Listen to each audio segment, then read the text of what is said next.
अपने मनन की परिपक्व अवस्था में इस प्रज्ञा को उपलब्ध हो जाता है, उसकी मनस्थिति ऐसी हो जाती है कि उसको उद्विग्न कर पाते हैं और सुख उसको अपनी ओर खींचने लगते हैं। उसमें वह इस तरह रहित होता है और इस कारण से जीवन में राग, भय और क्रोध ये तीनों संताप देने वाली वृत्तियां शांत हो जाती है, सर्वदा के लिए शांत हो जाती है। क्योंकि राग वृत्ति, भय वृत्ति और क्रोध वृत्ति ये तीनों ही वृत्तियां अतिशय संताप देने वाली होती है। क्योंकि रागास्पद जो वस्तु होती है उसका उपयोग जो है वह अत्यंत दुखदायी होता है। इसलिए जहाँ जहाँ पर राग होता है तो यह एक अनिवार्य सत्य है कि हर संयोग का वियोग होता है। और अगर संयोग में राग बुद्धि बहुत प्रधान हो गई, प्रगाढ़ हो गई, और जब उसका वियोग काल उपस्थित होगा तो वह अतिशय संताप को उपलब्ध कराएगा।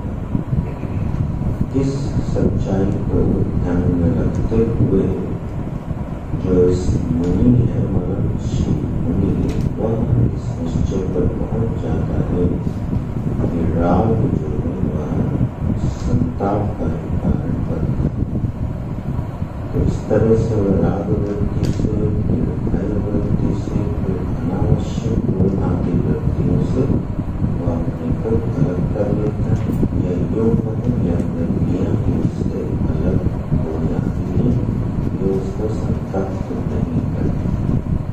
इसी तरह से भगवान उसी प्रज्ञा की अवस्था का, उस प्रज्ञा के परिणाम का वर्णन कर रहे हैं, जिसके अंदर यह समझ स्थिर है। सांख्य बुद्धि को लेकर के और योग बुद्धि को, दोनों ही बुद्धियों को लेकर जिसकी समझ दृढ़ है, उसके जीवन की व्याख्या हो रही है। तो यह मुनि सर्वत्र स्नेह तत्त प्राप्त शुभाशुभम, वह सर्वत्र जो है स्नेह से रहित होता है। अनभिस्नेह शब्द भगवान ने दिया है, क्योंकि अनभिस्नेह का अर्थ हो गया कि अत्यधिक जो स्नेह है वह नहीं रखता है।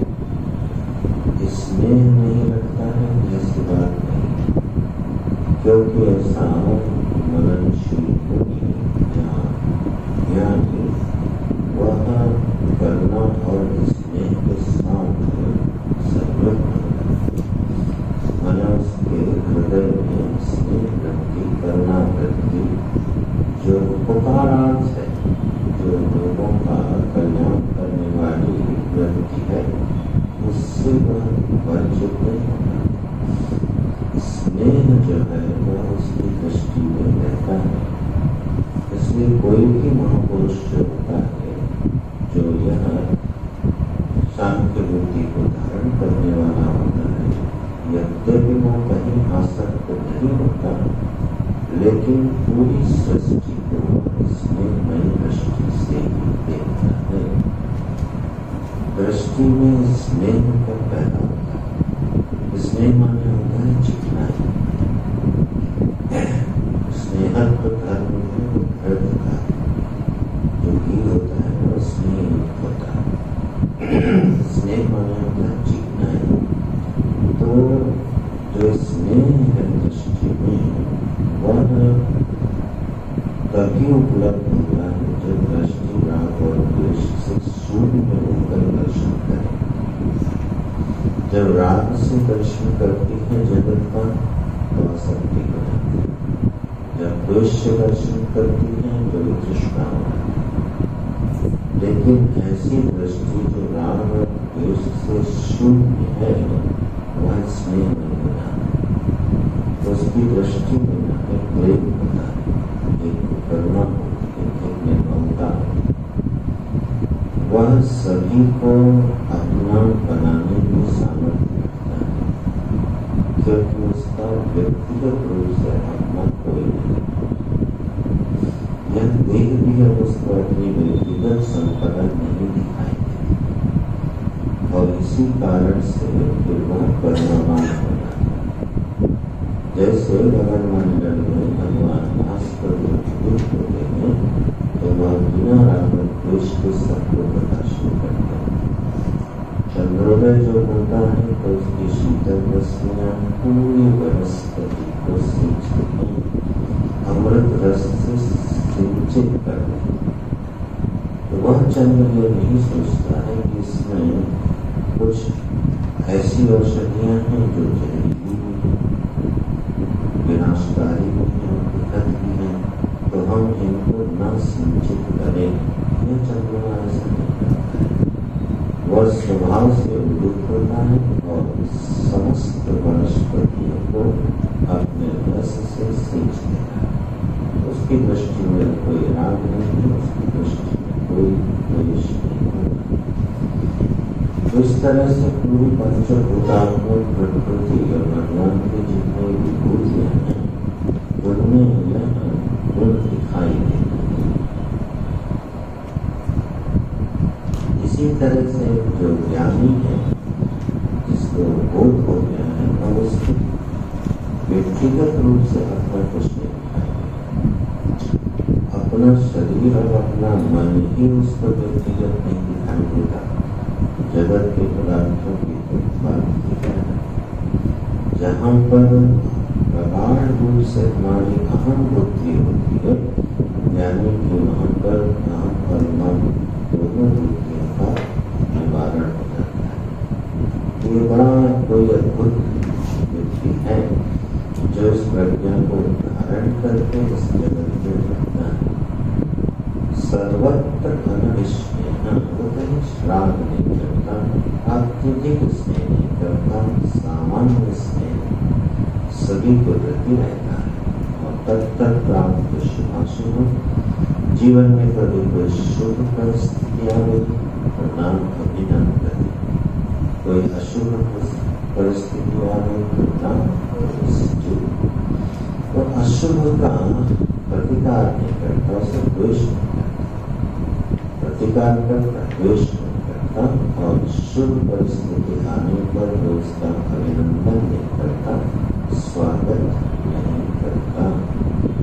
ऐसी प्रज्ञा वाला जो व्यक्ति है तस्य प्रज्ञा प्रतिष्ठिता, उसकी प्रज्ञा बिल्कुल क्या प्रतिष्ठित है, वह उस प्रज्ञा में प्रतिष्ठित है। ऐसा तो यह इस प्रज्ञा का सौंदर्य इसका भगवान वर्णन कर रहे हैं। एक महात्मा जी के बोले आ गए तो कब चले गए तो एक वाक्य था, आ गए तो कब चले गए तो आगमन स्वागत तो कुछ इस तरह के वाक्य हैं कि वह संयोग और वियोग से हर्षित और दुखित नहीं होता है, ना अभिनंदती ना दृष्टि।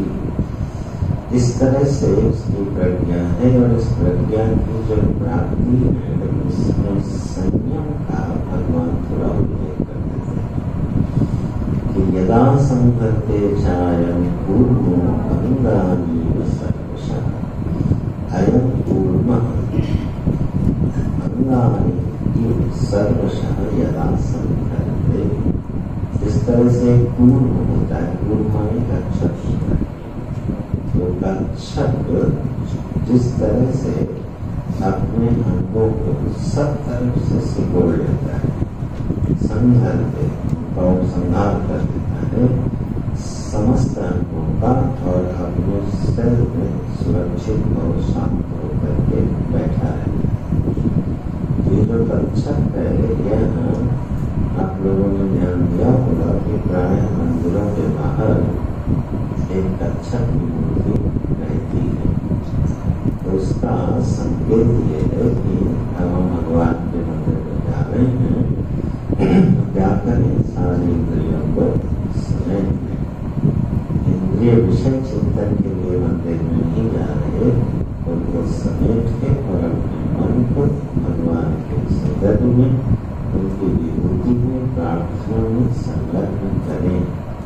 यह कछुए का अक्षर का एक स्वभाव है। भगवान ने भी एक अवतार लिया है, अच्छा अवतार लिया है, तो संयम का प्रतीक माना जाता है कच्छप। अब देखो उसकी विशेषता क्या है। ये कच्छप मान लो कहीं पर है और उसके अंग बाहर, तो जब उस पर आक्रमण हुआ तो वो धीरे से सारे अंगों को समेट के सिर में चला जाता है। साधक का स्वभाव क्या है कि वह संघर्ष नहीं करता, वो लड़ता नहीं। जब उस पर इंद्रियों के विषयों का हमला होता है तो लड़ता नहीं, फिर वो क्या करता है, अपने मन को, इंद्रियों को समेट लेता है। समेट के मानो उसको रोकी समझाता है। तो संघर्ष जो है वह उसके दो धरातल बनते हैं। ज्ञानी के जीवन में ये सहज है और साधक के जीवन में यह प्रयत्न साध्य है। तो यह इंद्रियां जो है संघर्ष इंद्रियाणि इंद्रियार्थेभ्यः तस्य प्रज्ञा वशिष्ठिनः, तब वो अपने इंद्रियों को उनके अर्थ से समेट लेता है। इंद्रिय जो शब्द है, यह शब्द जो है इंद्र से इसका अर्थ है। इंद्र शब्द बनता है, विधि धातु होती है जो ऐश्वर्य अर्थ है, उससे शब्द बनता है क्या, इंद्र। तो जो ऐश्वर्यवान है, जो ऐश्वर्य का आकांक्षी है, कर्म करता है और कर्मों के फलों का भोगता है, उसको बोलते इंद्र।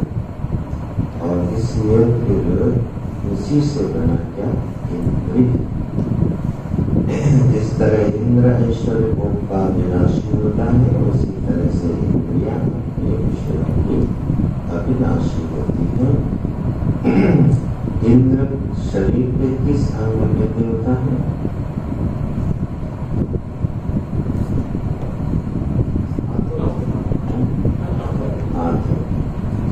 बाहु के देवता। इसका मतलब अंगन्यास करन्यास नहीं होता है, पूजा में अंगन्यास नहीं हो रहा है इसका। चलो बच्चों को सीखा ही पुराने लोग तो अंगन्यास करन्यास जब किया जाता है तो अंगों में देवता की निष्ठा की जाती है पूजा से पहले, इसी को अंगन्यास और करन्यास बोलते हैं। बाहु के देवता क्या है, जो भुजाएं ही ये कर्म की विधि, ये कर्म करती है। क्यों कर्म करती है, फल भोगने के लिए, फल प्राप्ति के लिए। तो इनका देवता कौन हो गया, उसी से शब्द बना इंद्रिय। ये अपने विषय की अभिलाषा रखने वाली होती है। और अर्थ जो होता है, अर्थ माने होता है विषय। अर्थ शब्द जो है वो तीन अर्थों में जाता है।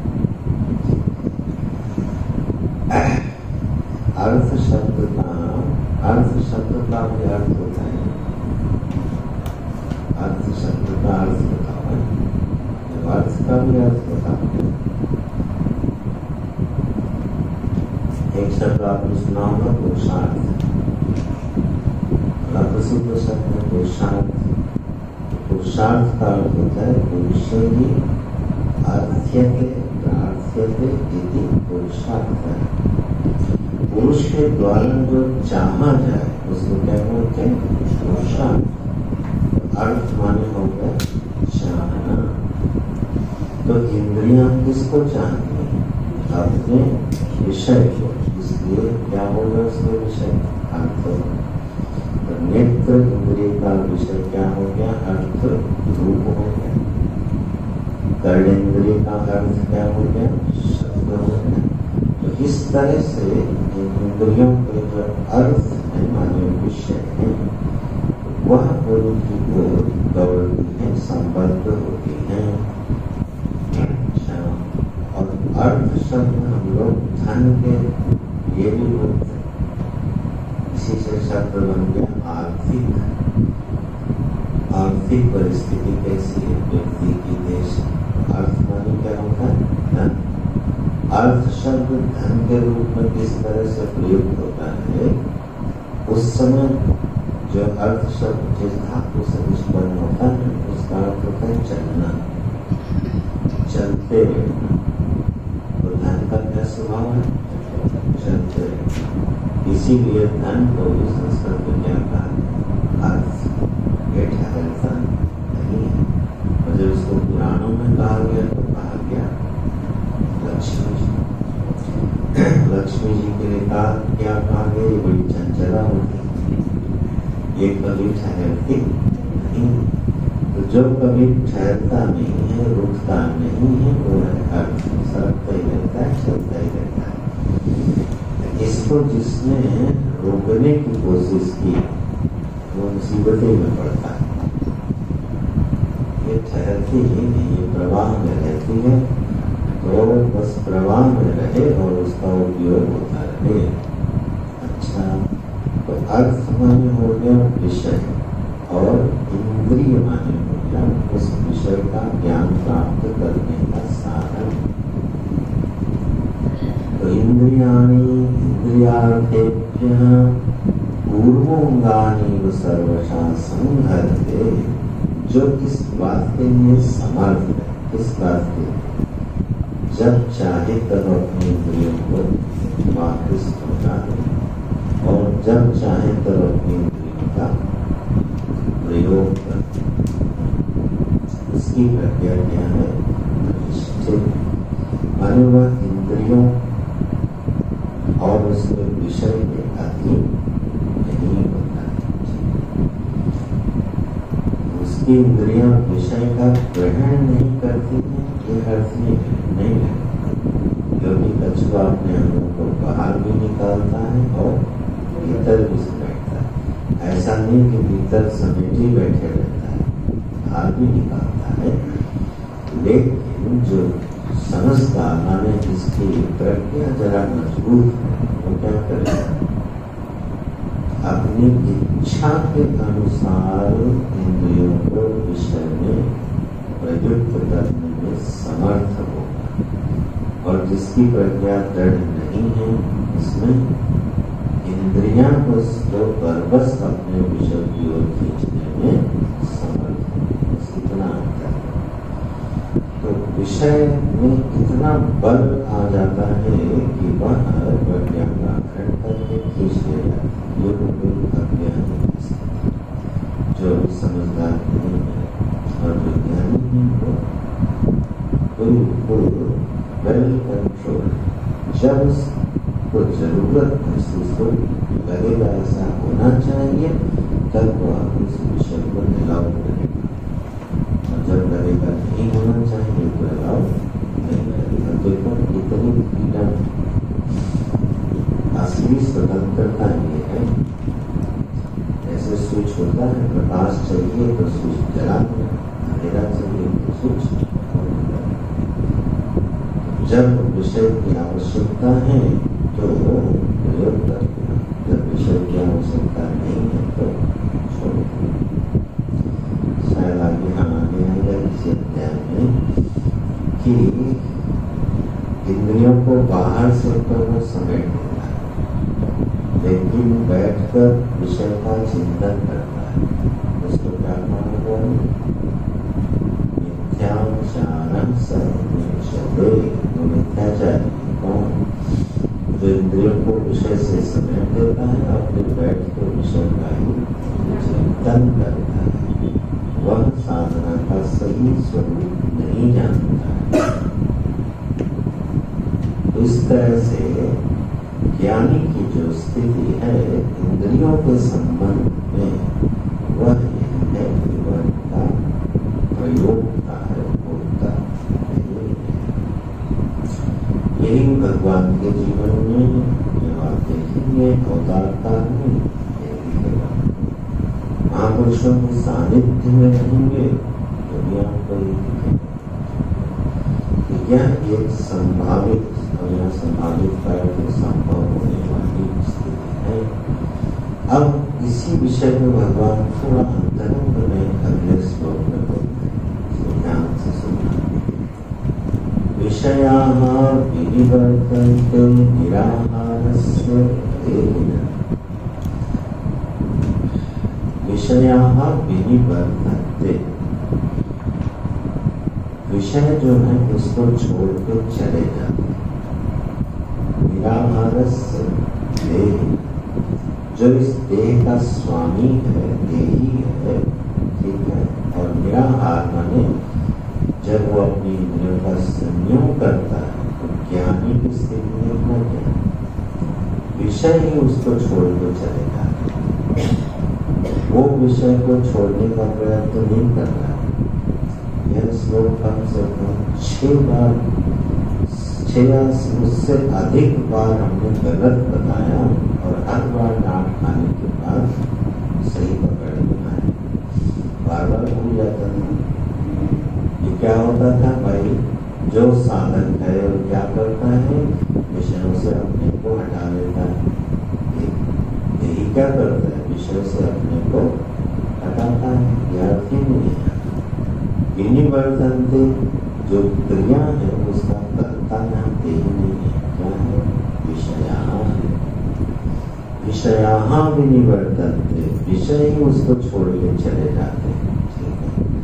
तो जो संयमी है और जिसका संयम जीवन में सिद्ध हो गया है, वह इसको विषय भी स्वयं छोड़ के चले जाते हैं। परम पूज्य खंडानंद महाराज जी इसी बात को ऐसे बोलते थे, देखो भाई, तुम जो है विषय को छोड़ और विषय तुमको छोड़ के चले जाए, इन दोनों में सुखद क्या है? समय रहते हम क्या करें, विषय को छोड़, नहीं तो फिर जब विषय छोड़ के जाएंगे और हम उनको पकड़ने की इच्छा वाले बने रहेंगे, तब मामला जरा कष्टकारी हो जाएगा। मेहमान उचित समय पर घर से चला जाए, ये ठीक है कि जो मेहमान को यजमान बाहर का रास्ता दिखाएंगे, ठीक है उस मेहमान के। तो ये इंद्रियां क्या है, हमारे मेहमान, ठीक है। तो उचित समय पर जो है यह हमको छोड़ देना चाहिए।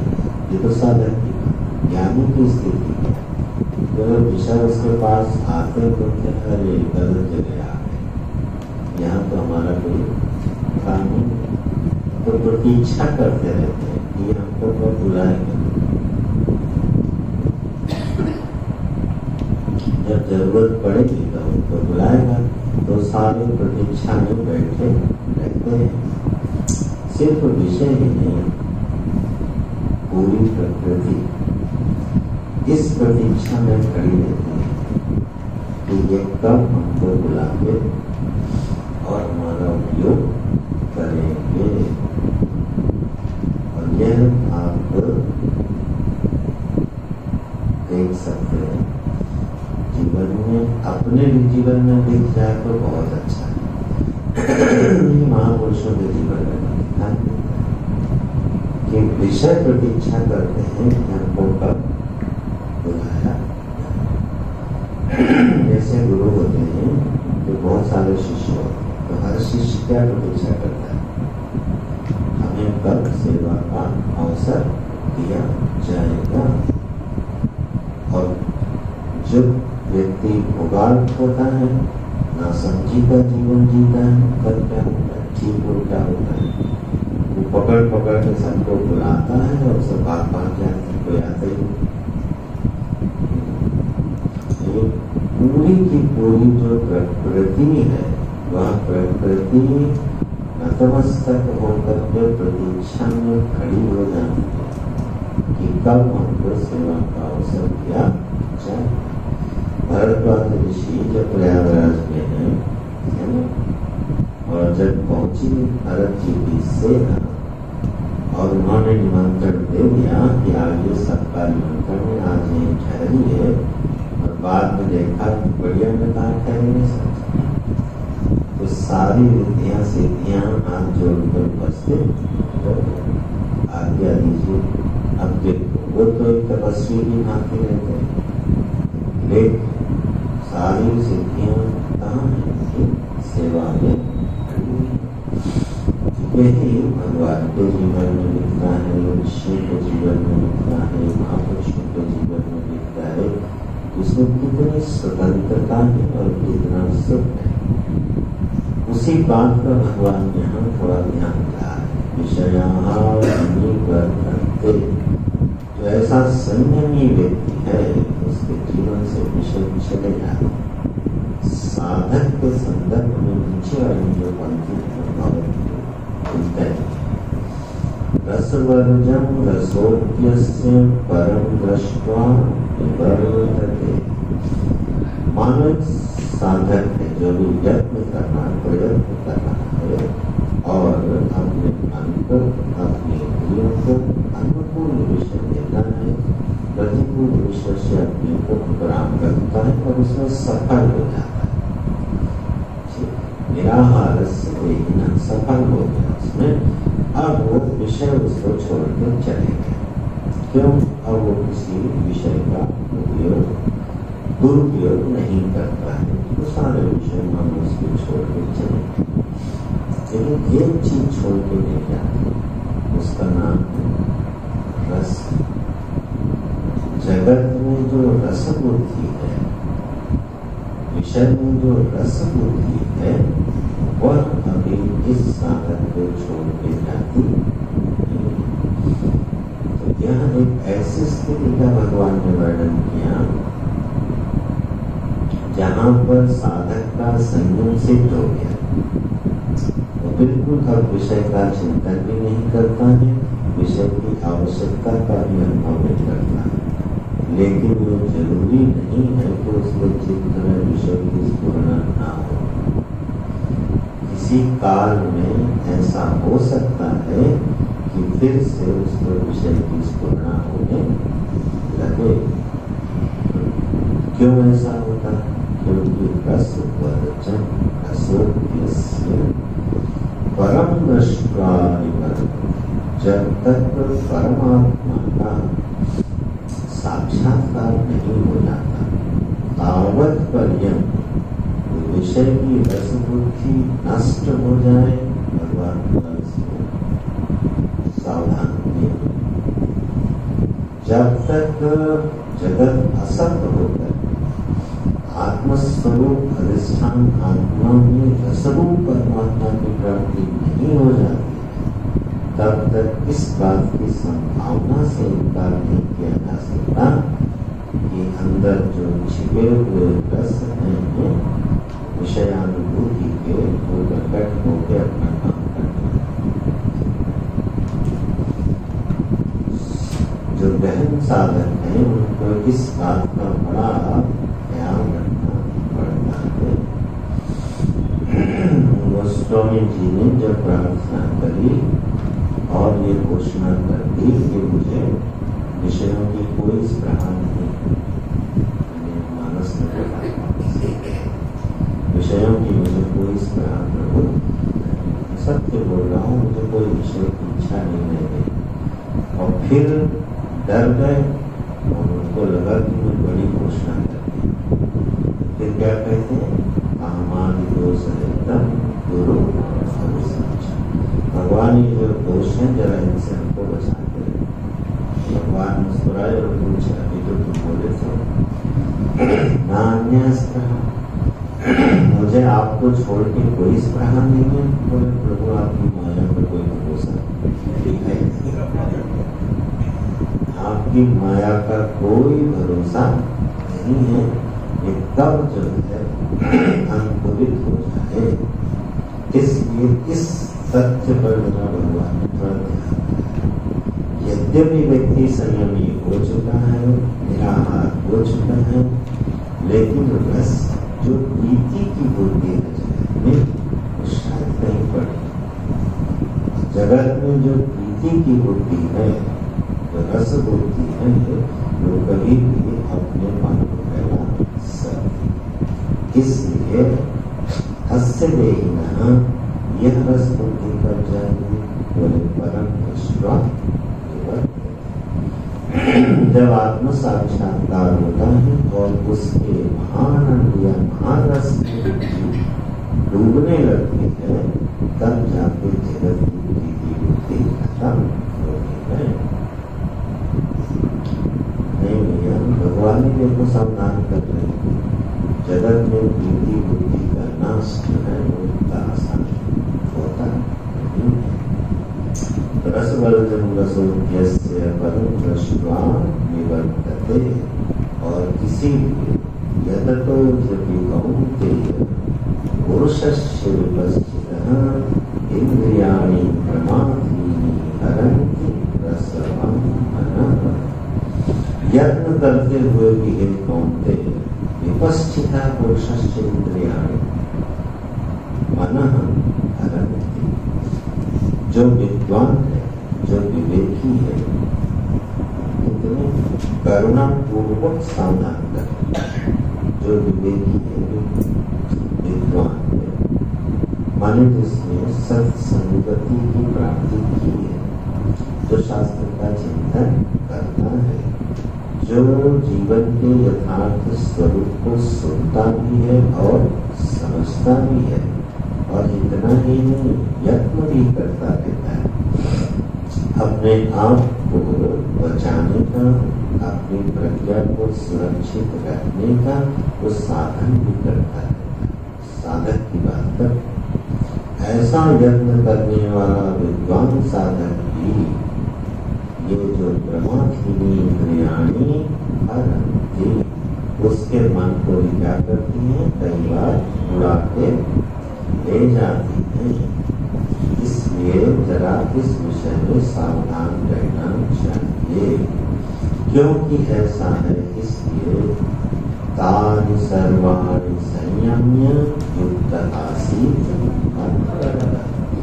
तान सर्वाणि इंद्रियाणि, क्या करें, तान सर्वाणि इंद्रियाणि संयम्य, जरा इनको संयमित करे, युक्त होने, थोड़ा मन को समाहित करे, और मेरे परायण होकर के आसीन बैठे और साधना करे।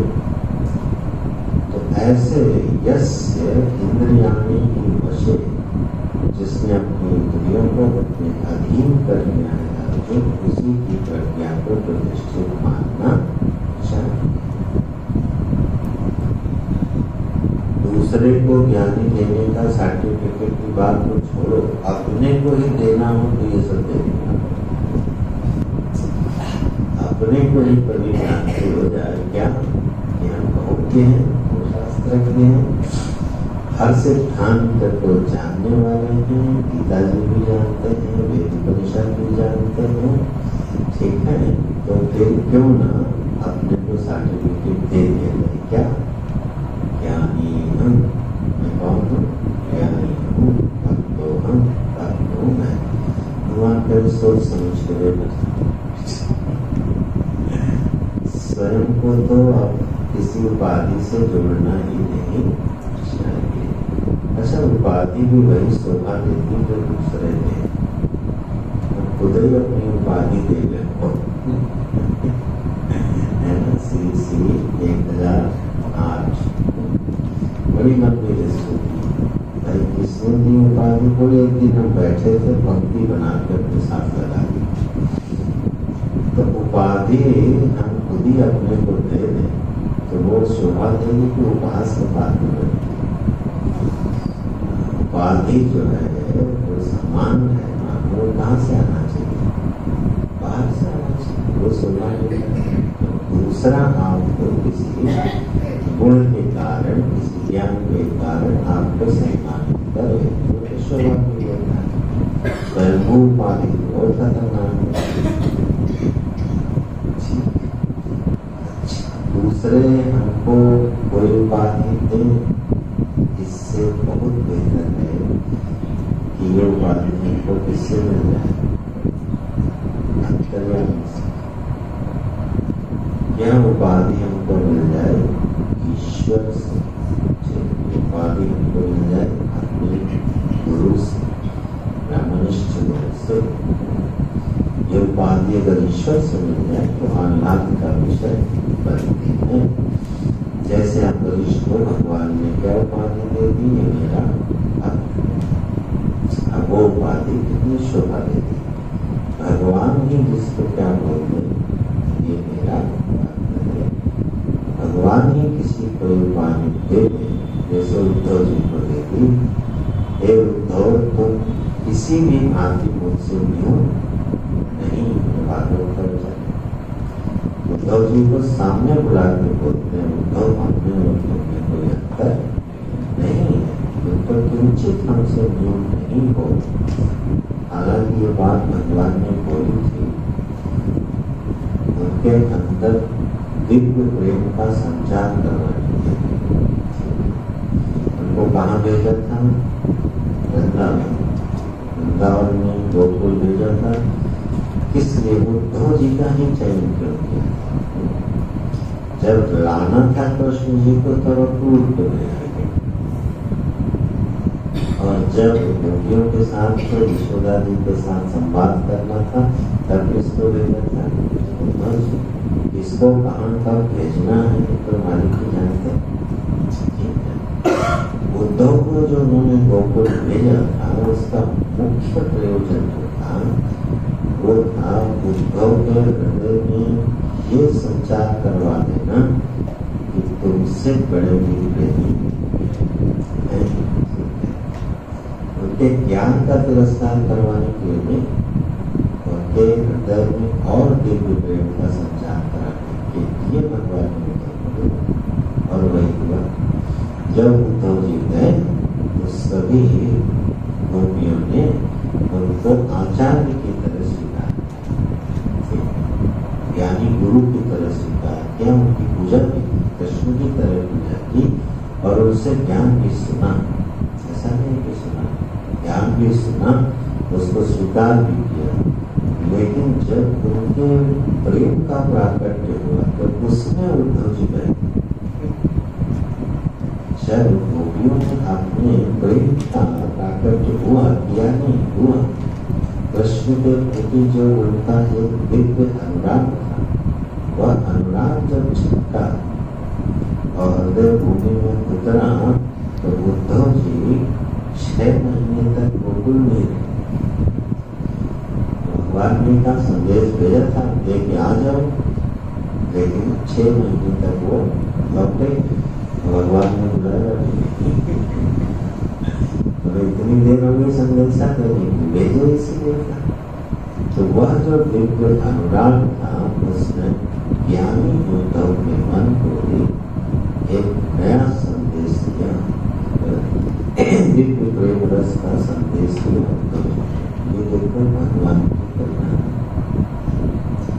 कि जो उनका भक्त है उद्धव जी के परम भक्त, और इसीलिए न केवल उनके हृदय में दिव्य प्रेम का संचार करवाया, बल्कि इस धराधाम को छोड़ के जाते समय जो उपदेश दिया उसको दिया।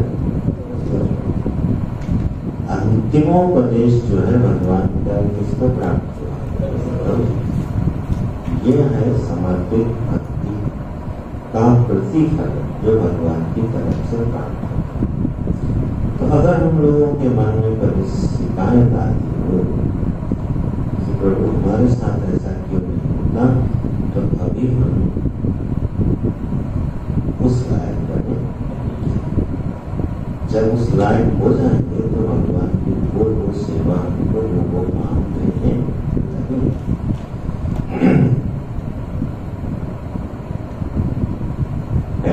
तो भागवत में चले जा रहे, गीता पढ़नी पड़ेगी। तो प्रश्न ये, माने विषय ये चल रहा है कि जो इंद्रियां, जो उनके विषय की विनाशा करती हैं, उनकी यह नैसर्गिक और स्वाभाविक अभिलाषा पर एक नियंत्रण स्थापित हो जाता है। गमन नहीं, याद रखना बार बार। ठीक है, वेदांत का ज्ञान पूरी बारीकी से समझना चाहिए। गमन नहीं, उसका अभूतपूर्व नियंत्रण प्राप्त होता है। इसलिए पंक्ति कहती वशे ही यस्य इंद्रिया, जिसकी इंद्रिया उसके वश में है, अर्जुन तस्य प्रज्ञा। तो बात ये चल रही है कि अगर कभी मन में एक ख्याल आ जाए, अच्छा मैं ज्ञानी हो गया हूँ, तो इस पैरामीटर पर देख लिया जाए कि क्या इंद्रियां के अधीन में हो जाता हूँ या इंद्रियों को अपने अधीन रखने में समर्थ। अगर ऐसा है तो मेरी प्रज्ञा प्रतिष्ठित है। अभ्यास शांत, चलो भाई। अच्छा, अब ऐसा है, अथ इदानीं परा भविष्यता सर्वानर्थ मूलम इति। भगवान ने कहा क्योंकि इंद्रियों का जो विषय है उसका चिंतन ही सारे बड़ी बड़ी समस्याओं की जड़ है। इसलिए यहाँ इन दो श्लोकों में जो प्रक्रिया बताई है, किसकी प्रक्रिया बताई है? नष्ट होने। गीता जी में प्रज्ञा को स्थिर रखने की प्रक्रिया है, भक्त बनने की प्रक्रिया है, ज्ञानी बनने की प्रक्रिया है, लेकिन साथ ही साथ एक प्रक्रिया और बताई, वो है नष्ट होने। अगर हमको आपको नष्ट होना है तो दो श्लोक का खूब अभ्यास करना, बड़े आराम से इसको अभ्यास करना, तो परिणाम में क्या होगा? नाश ही नहीं, सत्यानाश होगा। ये उल्लेख इसलिए है कि विकास का भी मार्ग मालूम होना चाहिए और विनाश का मार्ग भी मालूम होना चाहिए। बड़े प्रसिद्ध है ये दो श्लोक भगवान के। ध्यायतो विषयान् संगस्तेष उपजायते। कहाँ से शुरुआत हो?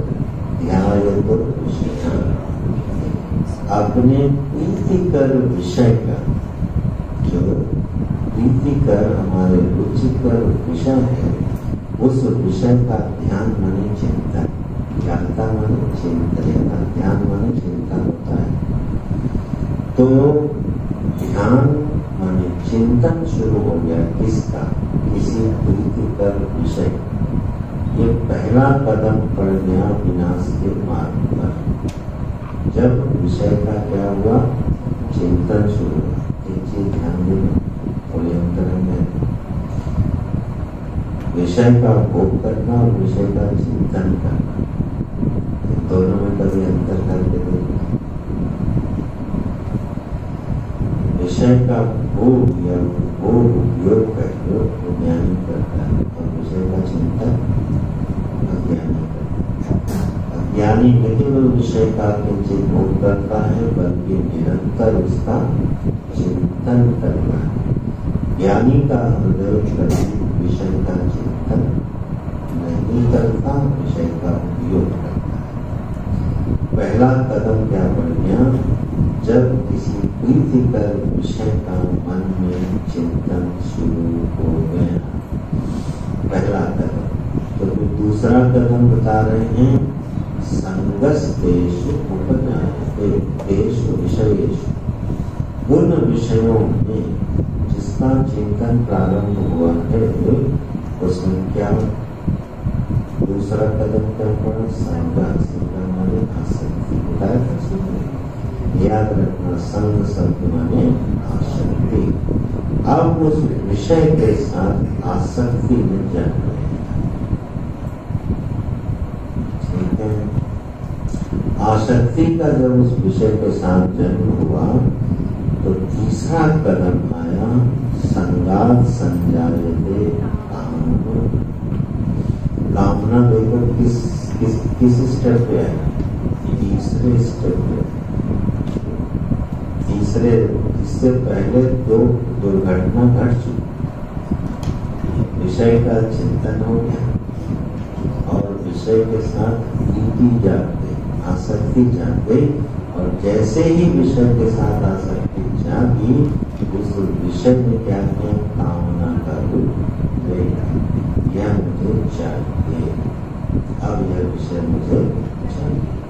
देखो, विषय का स्फुरण होना और विषय के चाहने के बीच में क्या है, संग।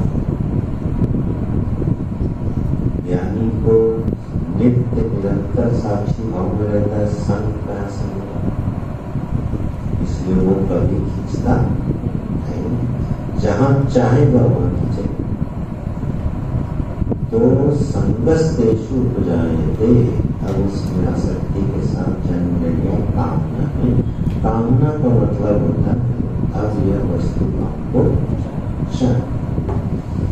बस यह अगर उपस्थित हो गया कि हाँ यह वस्तु हमको चाहिए, तो उसने रूप ले लिया कामना, कामना का संगात संजायते कामना। अब कामना से क्या हुआ, बोले कामा क्रोधो हो जाए। कामना उत्पन्न हुई तो उसके पीछे पीछे क्या आएगा, क्रोध। क्रोध क्यों आएगा, कामना का स्वभाव यही है, जो जल्दी पूरी होती उस पर 75 आदमी टांग फंसाने के लिए खड़े रहते, और इसलिए जहाँ कामना प्रतिबंधित हो जाती है उस पर हमको क्या आता है, क्रोध। क्रोध किस पर आता है, क्रोध व्यक्ति जब कभी भी उदित हो तो देखना हमारी कोई न कोई इच्छा वहां पर किसी न किसी के द्वारा बाधित की जा रही, जिसके द्वारा बाधित की जा रही उसी पर क्रोध आता है, और वो चाहे भी ईश्वरी क्यों ना। जब कोई नहीं मिला तो हमने क्या कहा, ये ईश्वर हमारी कोई इच्छा पूरी होने नहीं देता। किसके ऊपर क्रोध से उठता है, ईश्वर। प्रारब्ध के ऊपर, प्रकृति के ऊपर, कहीं भी ये सिद्ध हो सकता है। कहाँ, जहाँ पे हमको सीधा सीधा लगेगा ये मेरी इच्छा की पूर्ति में बाधा बन रहा है, उस पर क्रोध आता है। चाहे जितना हमारा प्रिय व्यक्ति हो, जिस समय कामना के सामने खड़ा हो जाता है तो क्रोध का विषय होता है। अरे जब ईश्वरी बन गया तो और कौन है, उससे ज्यादा प्रीति कर कौन होगा। तो चाहे जितना प्रिय व्यक्ति हो हमारा, लेकिन वो क्रोध का भाजन बन जाता है। ये कब हुआ, जब कामना का उदय हुआ, मुझे चाहिए नहीं मिल रही है तो क्रोध का जन्म हो। क्रोध ने क्या काम किया, क्रोधात् भवति सम्मोहः।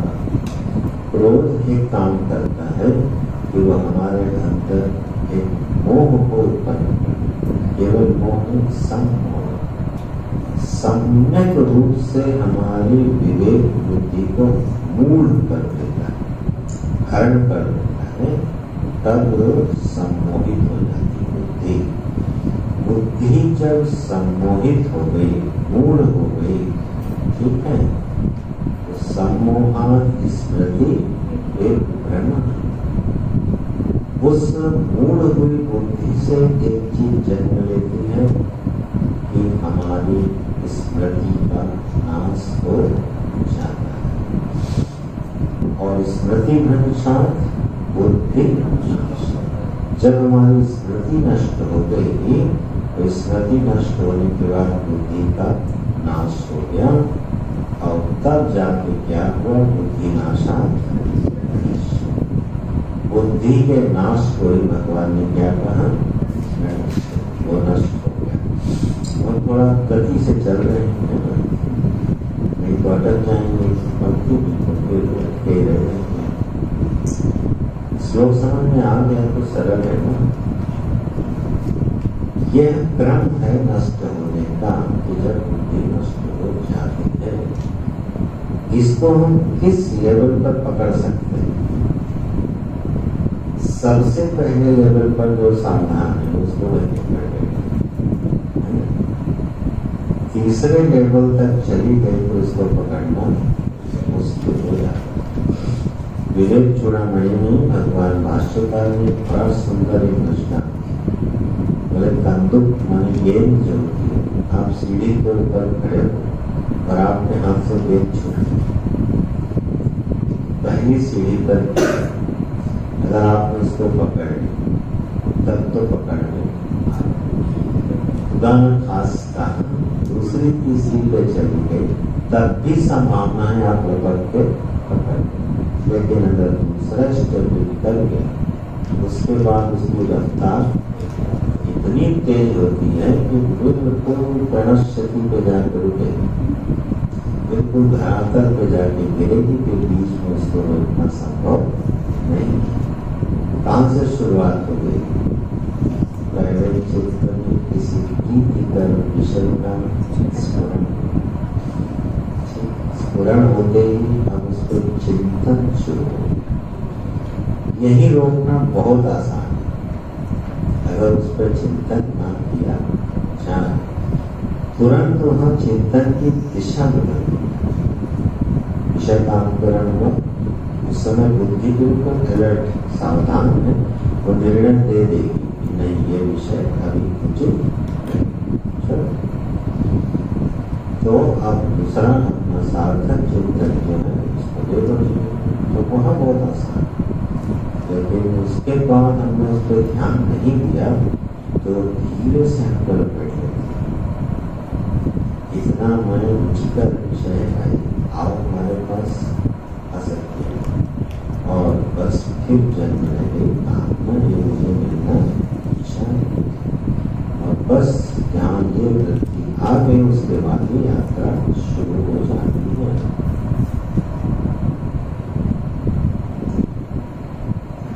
यह जब पहुंचती है क्रोध के बाद सम्मोह पर मूढ़ कर देती है। मूढ़ होने के बाद एक शब्द या भगवान की स्मृति वे भी ब्रह्म ये जरा हमारी स्मृति का नाश कर दे।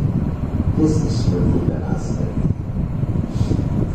शास्त्र आचार्योपदेश अहित संस्कार जनिताया स्मृति देशाद विभ्रम भ्रंशः स्मृति उत्पत्ति निमित्त प्राप्त अनुत्पत्ति।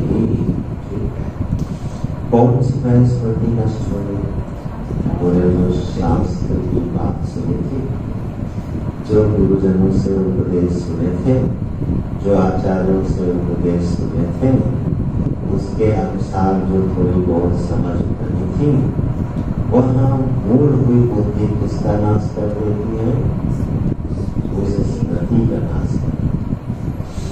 जो हमने बड़ी मुश्किल से धीरे धीरे अपने मन में संजोई थी, अच्छी अच्छी बातें संजोई थी, धर्म का विज्ञान संजोया था, है ना, और एक समझ पैदा की थी, वो सब हमारे पास थी, वो स्मृति है हमारी।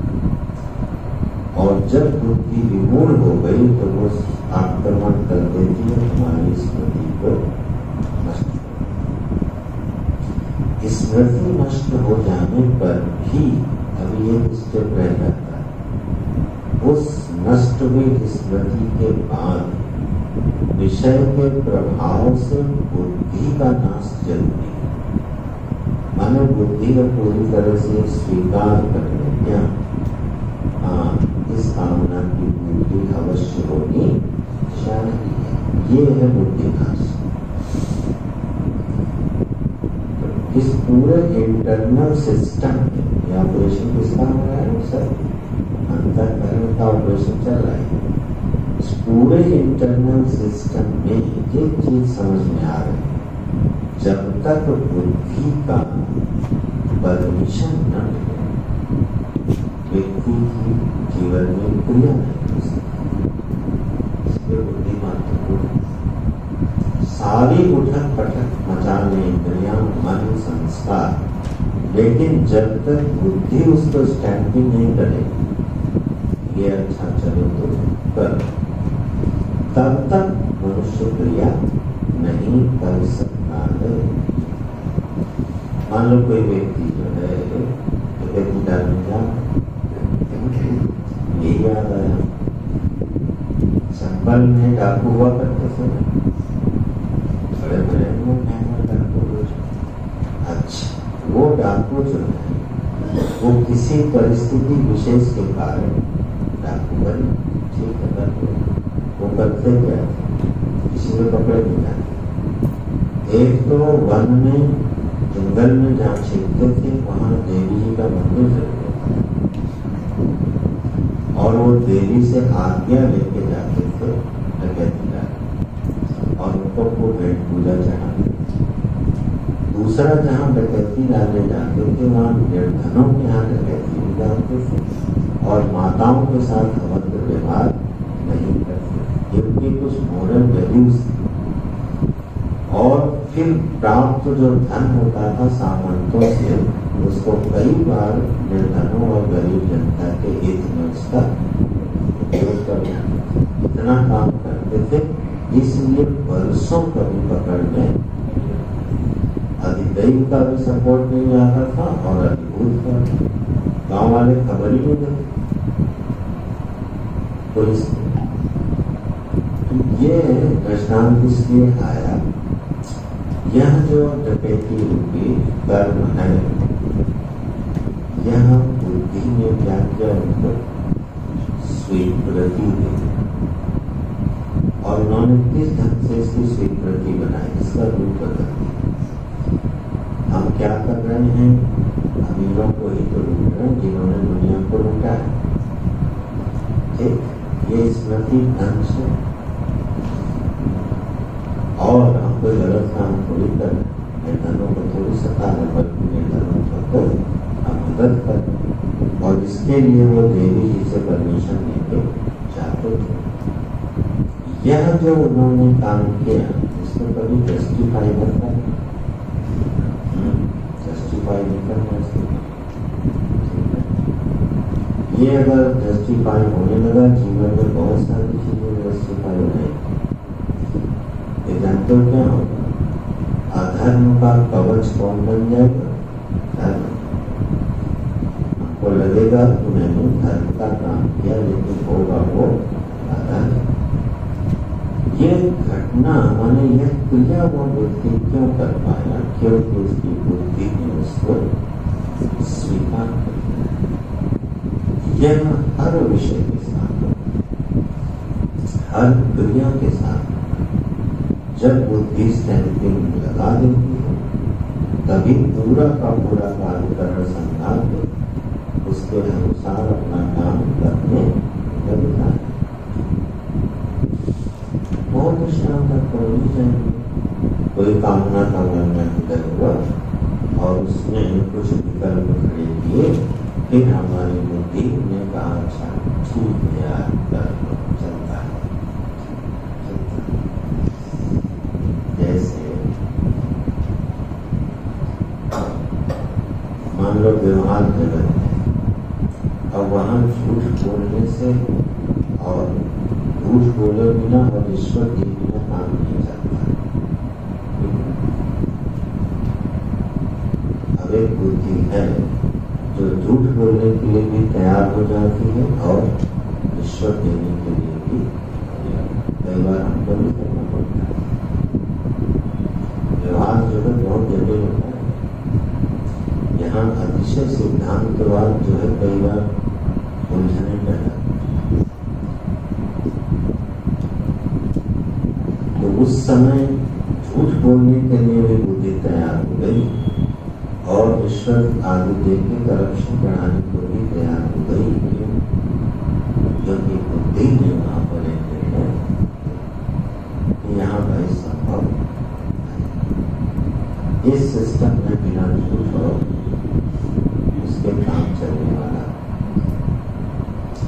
तो भ्रमित न होना, अन्यहार है न बोले। दो सज्जनों के दृष्टांत हमारे सामने है, गुरु जी दोनों ऐसी पोस्ट पर थे कि वह पोस्ट जो है वो पैसे वाली पोस्ट थी, पैसा बरसता था, भ्रष्टाचार का पैसा। तो एक से गुरु जी ने कहा जीवन में कभी अधर्म का 1 रुपया भी घर में नहीं आना वो व्यक्ति जीवन भर उस आज्ञा का पालन, बड़े कष्ट में रहा, बड़े संघर्ष था, अपनी उसी छोटी सी तनख्वाह में उसने पूरे परिवार का पालन पोषण किया, पूरे जीवन उसने कभी किया। और धीरे धीरे अब उसके बच्चों के सहित वो समृद्ध, धर्म विजयी, शांति, अनेक श्रेष्ठ व्यक्ति, मोरल वैल्यू को जीने वाला आदमी बन के उसने अपनी पूरी नौकरी कर दी। दूसरे व्यक्ति को कह दिया थोड़ा बहुत ले सामने की बात थोड़ा बहुत, लेकिन दुर्घटना ये घट गई कि थोड़े बहुत की कोई लिमिट वहां रही नहीं। और बाद में गुरु जी से उसका कोई संपर्क भी नहीं रखा उस तरह का, और वो वृद्धि बढ़ती मेरे सामने दोनों चित्र में आपके सामने धन बहुत हो गया, लेकिन सब कुछ शांति चली गई, सब कुछ खत्म हो गया, सब संपदा किसी काम नहीं आ रही, लेकिन वो वृद्धि गई, वो इतनी बुरी तरह से लपेट गई। क्यों? वहाँ एक स्वीकृति मिल गई थी थोड़ा, और वो किसी कारण विशेष से दी गई थी। इसको शास्त्र की भाषा में बोलते हैं पारिशेष्य विधि बोलते हैं। पारिशेष्य विधि का मतलब होता है व्यक्ति रोज मांस खाता है, तो उससे ये कहा गया कि ऐसा नहीं, मंगल और बृहस्पति को तो नहीं खाना, बाकी दिन खाना। ये क्या हो गई? पारिशेष विधि। क्यों? उसके खाने की प्रवृत्ति तो है, सर्वथा निषेध वो नहीं कर सकता। तो पारिशेष विधि से क्या कहा गया? अच्छा 2 दिन खा सकता। अब मान लो जो व्यक्ति बिल्कुल नहीं खाता, उसने भी कहा अच्छा मंगल बृहस्पति छोड़ के खाना है, तो उल्टा हो गया। ये उपदेश उसको दिया गया था तो 7 दिन मांस। ऐसी पारिशेष विधि आपको बहुत मिलेगी शास्त्र में, ब्रह्म सूत्र में इसका वर्णन है अध्याय। तो यहाँ जो उपयोग विषय हमारा ये है कि वहाँ बुद्धि को एक स्वीकृति मिल गई, प्रमाण जैसा मिल गया, और उसका पूरी स्मृति बिल्कुल वो सारा ज्ञान लुप्त हो गया, और पूरा का पूरा विनियोग हो गया कि नहीं, करप्शन करने में कोई झंझट नहीं है, सभी कर रहे हैं, हमें भी कोई फर्क पड़ता।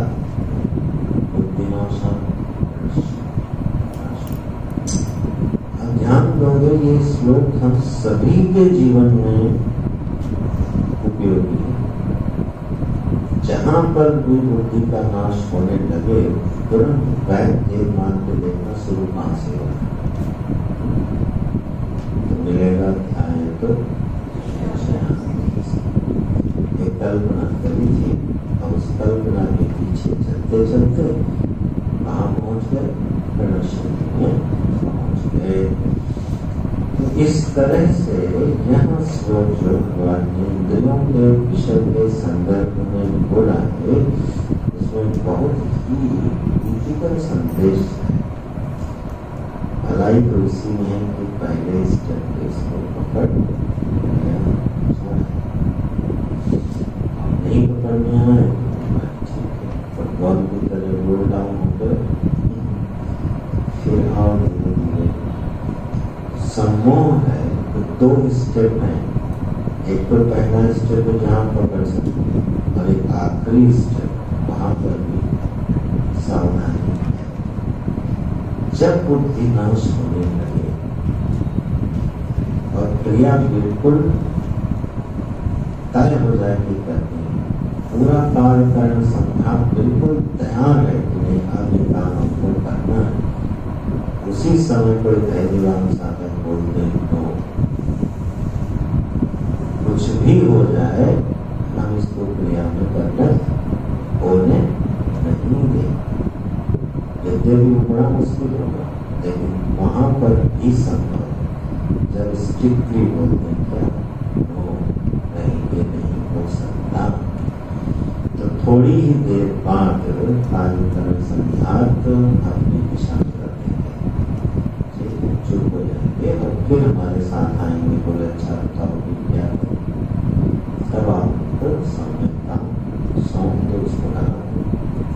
ये 2 स्टेप हैं जिन पे काम किया जा सकता है, नहीं तो फिर प्रणश्यति के लिए तैयार। प्रणश्यति का एक और बढ़िया मामला है, ऐसा नहीं कि एक बार नाश हो गया, एक बार नाश होने के बाद फिर उठता है, ये चलता है, फिर नष्ट होता है, ऐसे हजारों बार नष्ट होता है।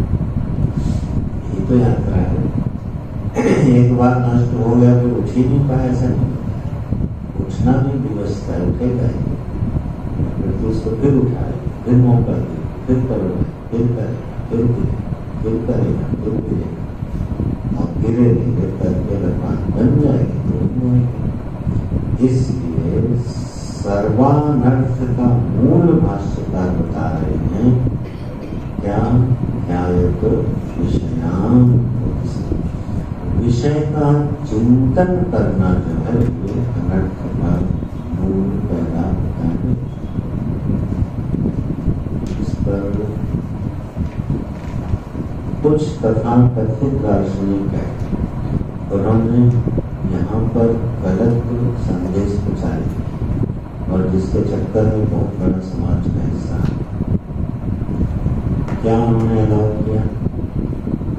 विषय का चिंतन करते हैं, उससे कोई फर्क पड़ता नहीं, विषय का चिंतन करते हैं। क्यों? बोले वो तो मान्य हो रहा है, वो अपने आप होएगा और होने के बाद अपने आप खत्म, उसको रोको। क्यों ना रोके? बोले उससे फ्रस्ट्रेशन होता है, उससे डिप्रेशन होता है, उससे आदमी बीमार हो जाता है। किस बात से बीमार हो जाता है? उसको विषय चिंतन से रोक दिया जाए। एक स्तर पे ये सब जब आधा समझे, व्यक्ति के पास दूसरा सब्स्टिट्यूट ना और फिर चिंतन को रोक दे तो बीमार हो जाए।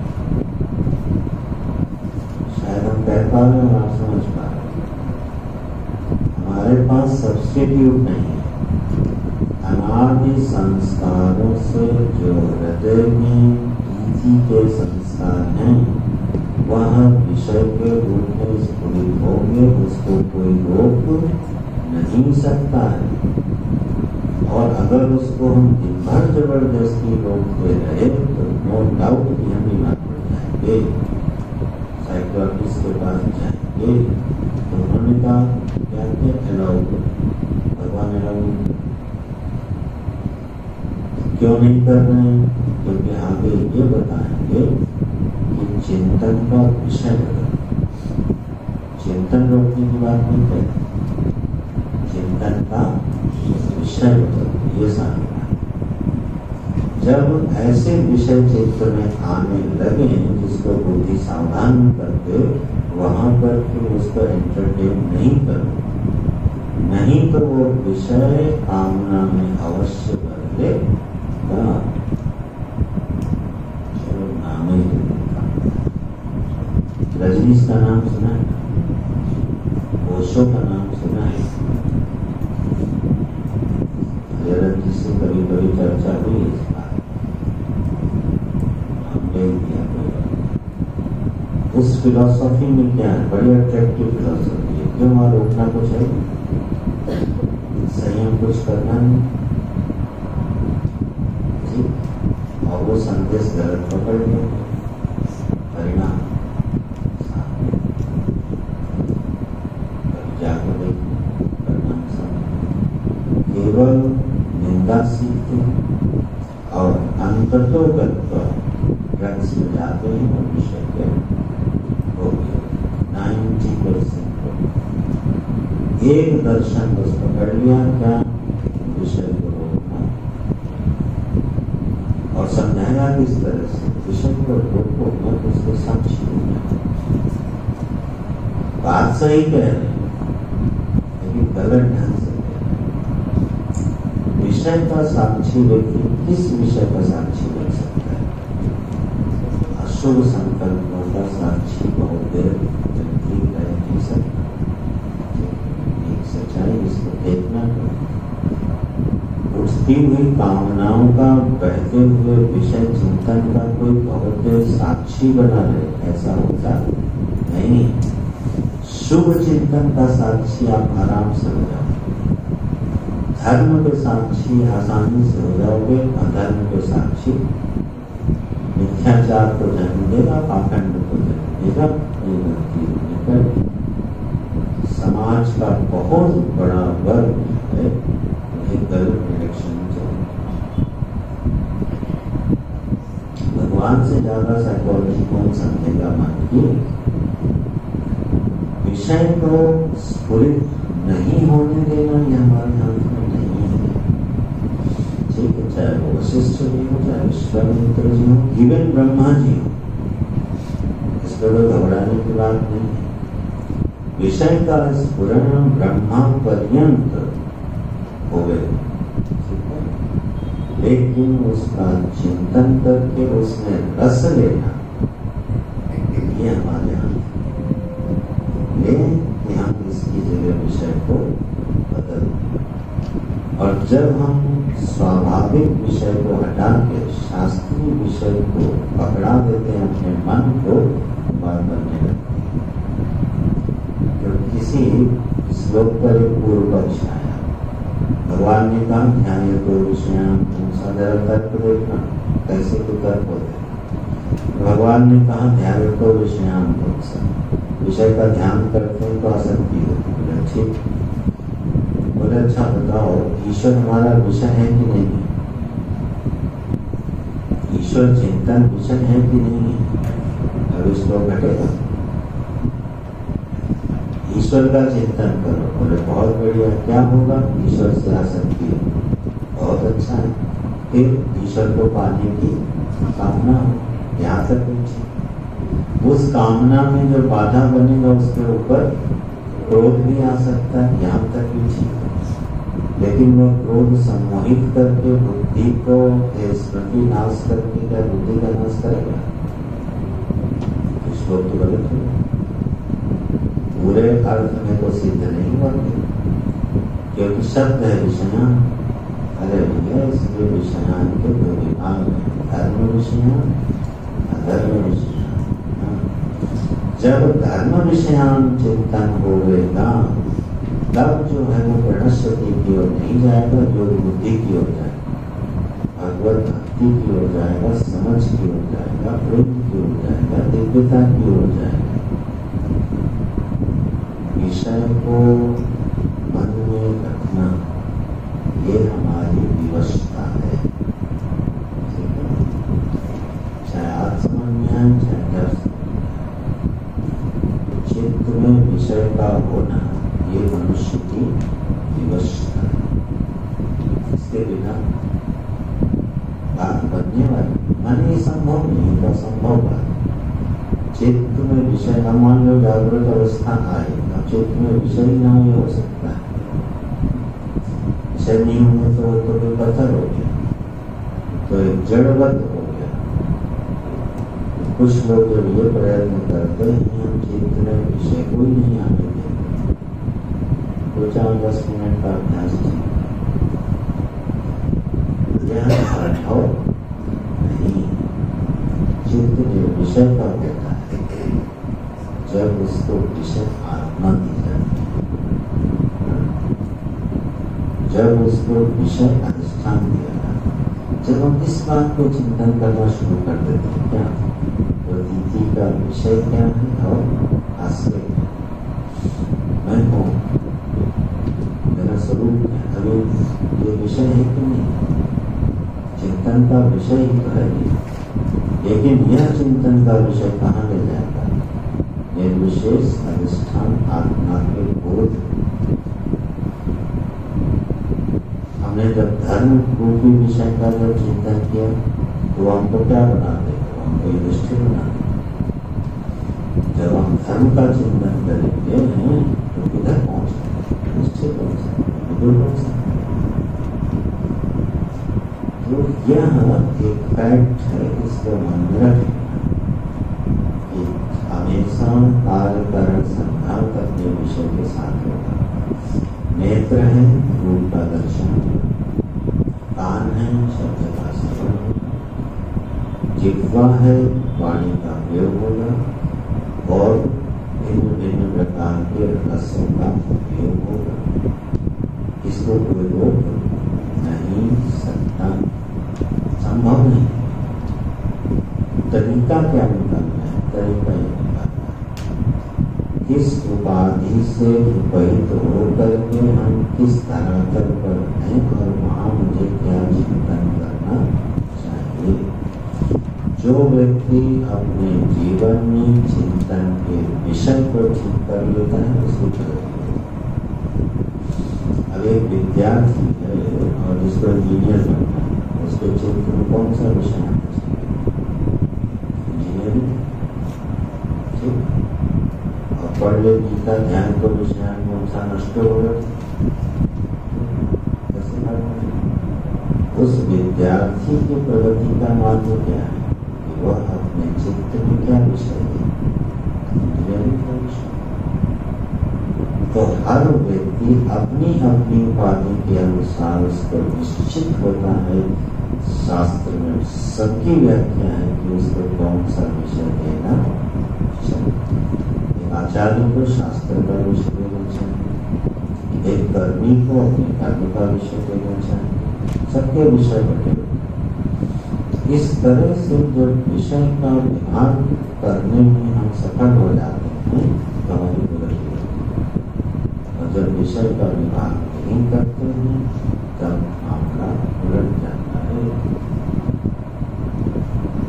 अच्छा, यहाँ तक देखो एक बात कह के भगवान ने जब इस सिद्धांत को स्थापित कर दिया कि विषय चिंतन ही अनर्थ का मूल है, ठीक, और विषय चिंतन के बिना रह नहीं सकते, तो क्या करें? अब 64वां श्लोक जो है उसका समाधान है। रागत द्वेष युक्त विषयानिंद्रियैश्चरन् आत्मवश्ये आत्मा प्रसाद से बढ़िया साइकोलॉजी आपको दुनिया में कहीं मिलने वाली नहीं। मनोविज्ञान अगर सर्व का अनर्थ का मूल विषय का चिंतन है और वो उसके बिना रह नहीं सकते, क्या करें? रागत द्वेष विषयान इंद्रियों को उनके विषय में चरने दो, चरण सम्मान घूमने दो, चारण करने दो, चलने दो। कहाँ? इंद्रियों के द्वारा विषय का चिंतन होने दो। ये कौन कह रहा है? भगवान। क्योंकि उनको मालूम है इसके बिना बात जीवन चलेगा। करो क्या? रागत द्वेष ये हमारे हाथ में। विषय इंद्रियों में, इंद्रियां अपने विषयों में खूब चले।